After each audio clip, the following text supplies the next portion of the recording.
L'objectif de cette vidéo Excel est de présenter les boucles d'instruction en programmation, celles qui permettent d'effectuer des traitements récurrents pour optimiser le code. Concrètement, par exemple, si vous avez les cellules d'un tableau à traiter, vous n'allez pas écrire une ligne de traitement par cellule à traiter. Vous allez faire une boucle qui permet de passer en revue chaque cellule du tableau, et à l'intérieur de la boucle, ne réaliser qu'une ligne de code qui permettra de s'appliquer à chaque cellule qui est passée en revue par la boucle. Donc les boucles permettent d'optimiser le code et d'en tirer une plus grande puissance. Sans plus attendre, nous allons directement basculer dans l'éditeur de code, par Alt F11 au clavier par exemple. Nous allons développer notre code dans la feuille directement attachée à notre tableau, soit la feuille doublon. Donc, nous double-cliquons dessus. La page de code s'affiche au centre, et nous créons tout de suite, par le mot-clé sub, notre procédure, que nous nommons par exemple fréquence, pour trouver la fréquence des valeurs redondantes. La boucle que nous allons présenter ici est la boucle for each, littéralement qui veut dire pour chaque.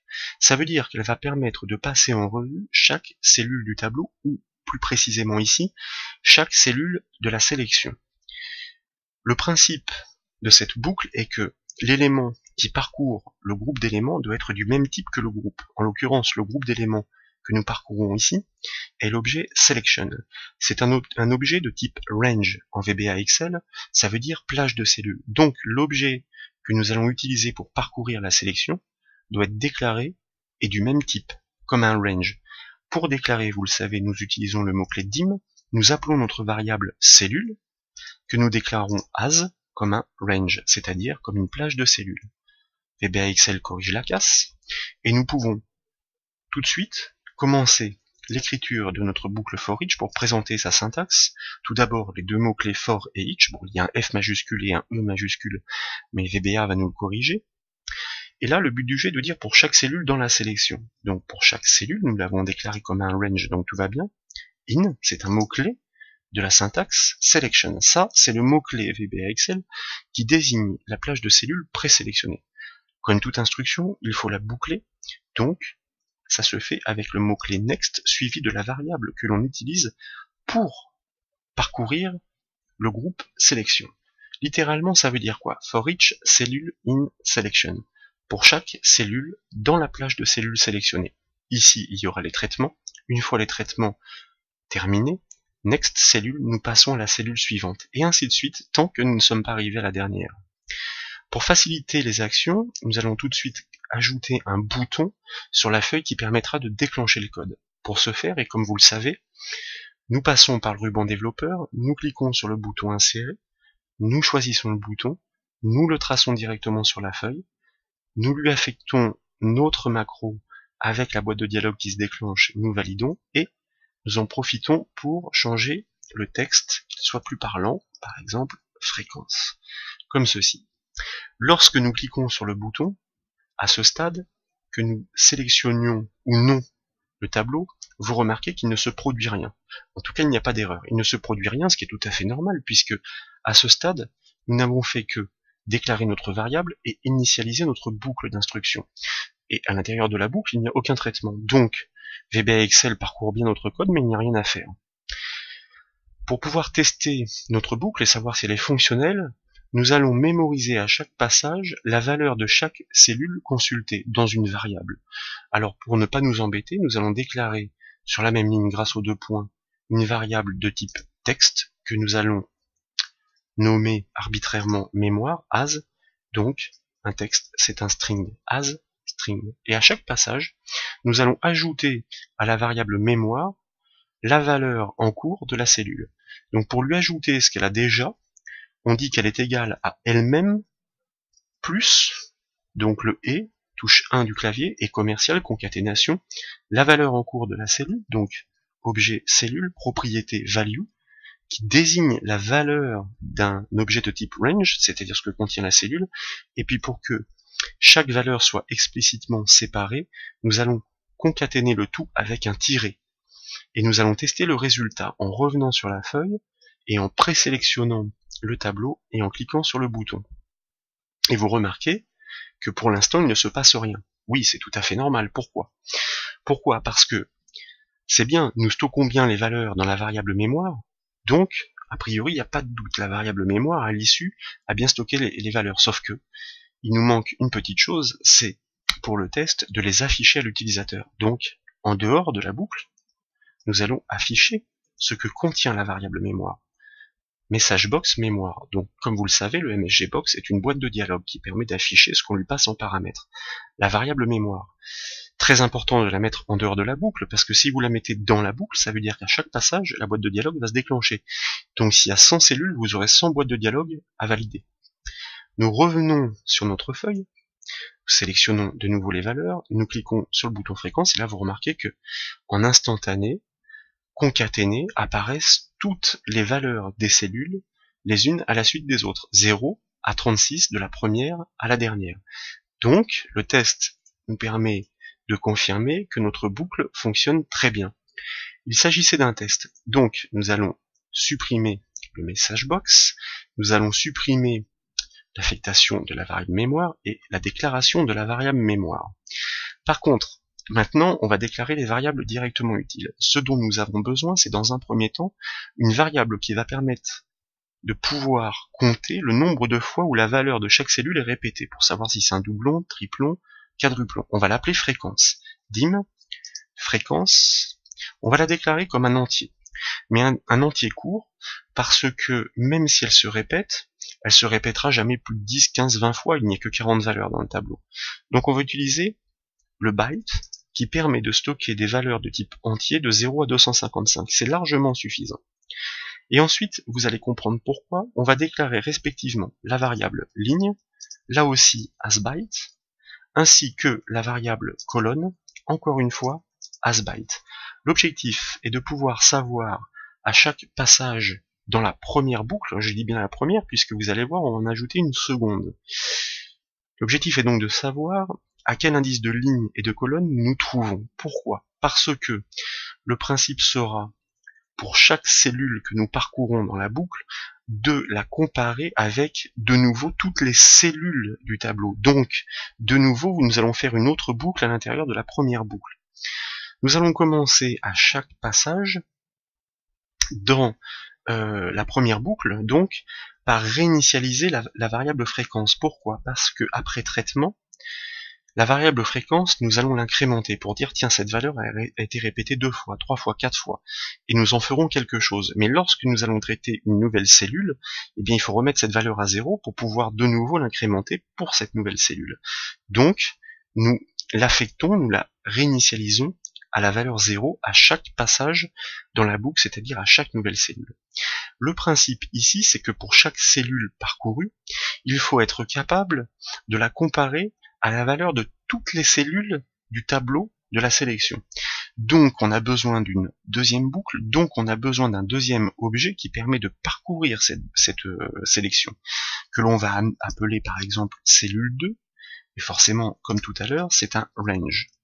Et on va initialiser notre seconde boucle, for each cellule 2 in selection, donc vous voyez que pour l'instant rien de compliqué, c'est exactement la même chose, et le next, cette fois-ci, cellule 2, puisque la variable a bien changé.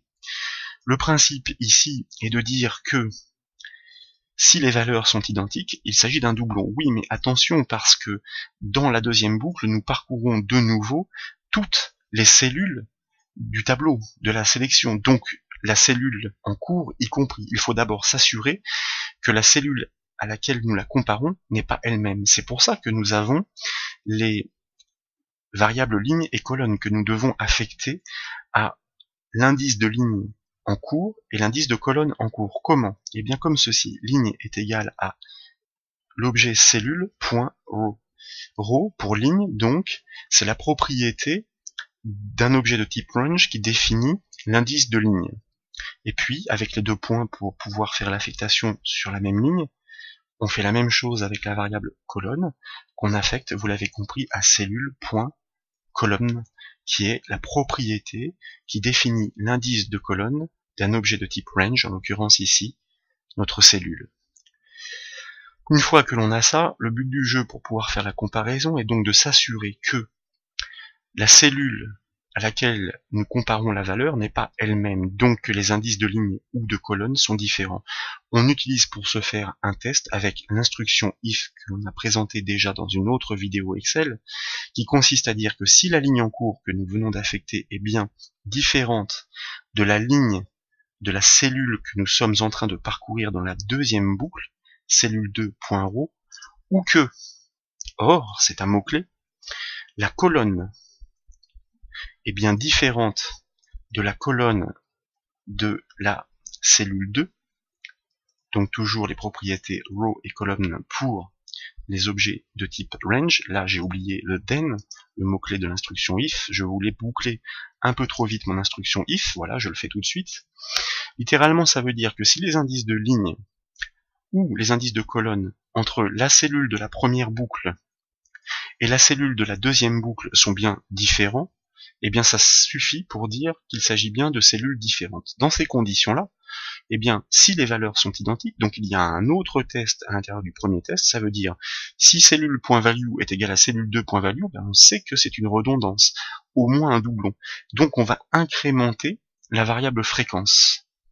Comme ceci, instruction if, vous voyez que là en fait on est en train de mélanger des notions qu'on a apprises au travers des différents supports. Donc if cellule.value,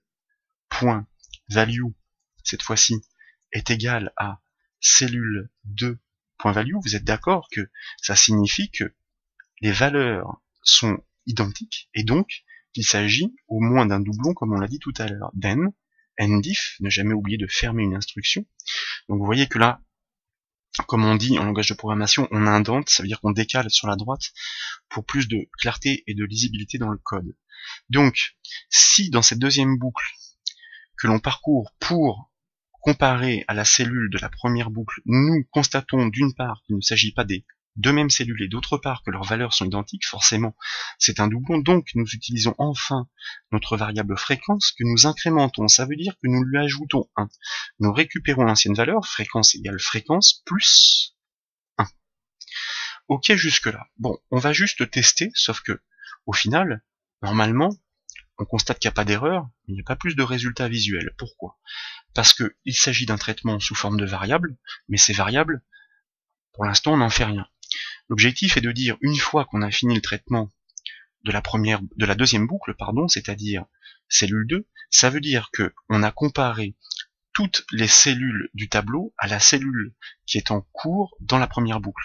Donc, on a la valeur finale de fréquence. Si elle est supérieure à 0, ça veut dire qu'on a trouvé au moins un doublon. Donc, dans ces conditions-là, il faut qu'on fasse quelque chose. Je vous propose, dans un premier temps, visuellement, qu'on fasse ressortir les cellules en doublon en gras.